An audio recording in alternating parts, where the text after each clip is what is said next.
નમસ્કાર મિત્રો, આજે આપણે વાત કરવાના છીએ કે પેન્શન મેળવવા માટે દરેક લોકોએ શું કરવું પડશે. તો જેમને પેન્શન બાકી છે અને જે લોકો પેન્શન મેળવવા માટે જે ફોર્મ ભરવા માંગે છે તેમના માટે આ વિડીયો ખૂબ જ અગત્યનો થવાનો છે, કેમ કે આપણે તમામ માહિતી સાવ સરળ શબ્દમાં તમને એટલે કે નાના છોકરાને સમજાય તેવા શબ્દમાં વાત કરવાના છીએ.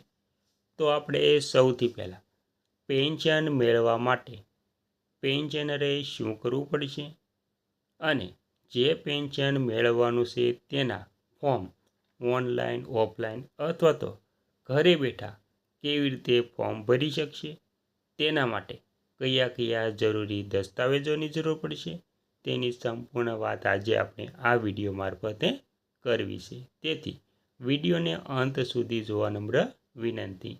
અને તમે આપણી ચેનલમાં નવા હોય તો આપણી ચેનલને સબસ્ક્રાઈબ કરી લીજો, કેમ કે આવી કોઈ પણ નવી અપડેટ આવે તે નોટિફિકેશન સૌથી પહેલાં તમને મળી જાય. અને વિડીયો ગમે તો લાઈક કરવાનું ભૂલતા નહીં. તમામ વાત વિગતવાર જાણીએ તો પેન્શન મેળવવા માટે વ્યક્તિએ સંબંધિત પેન્શન યોજના જેવા કે ઈપીએફઓ, અટલ પેન્શન યોજના કે સરકારી ઓપીએસ મુજબ યોગ્ય પાત્રતા મેળવીને બેંક ખાતા સાથે આધાર કાર્ડ લિંક કરવું પડે છે.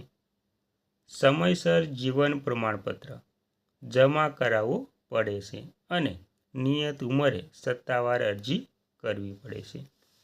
તો આપણે પેન્શન મેળવવા માટે જરૂરી પગલાંની વાત કરીએ તો યોગ્ય યોજના પસંદ કરો.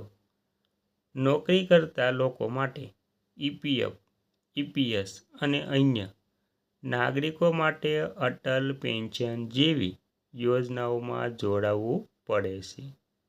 દસ્તાવેજો: બેંક ખાતા સાથે આધાર કાર્ડ અને મોબાઈલ નંબર જોડવો અનિવાર્ય હોય છે.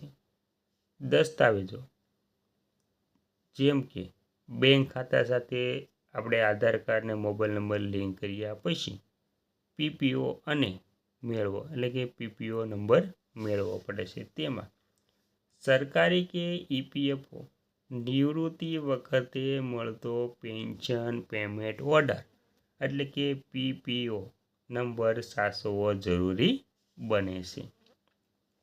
ત્યારબાદ હયાતીનું પ્રમાણપત્ર એટલે કે જીવન પ્રમાણપત્ર દર વર્ષે નવેમ્બર મહિનામાં પેન્શન ચાલુ રાખવા માટે હયાતી એટલે કે જાણ કરવી પડે છે, જે ડિજિટલ કે રૂબરૂ બેંક તિજોરી કચેરીએ જઈને થઈ શકે છે.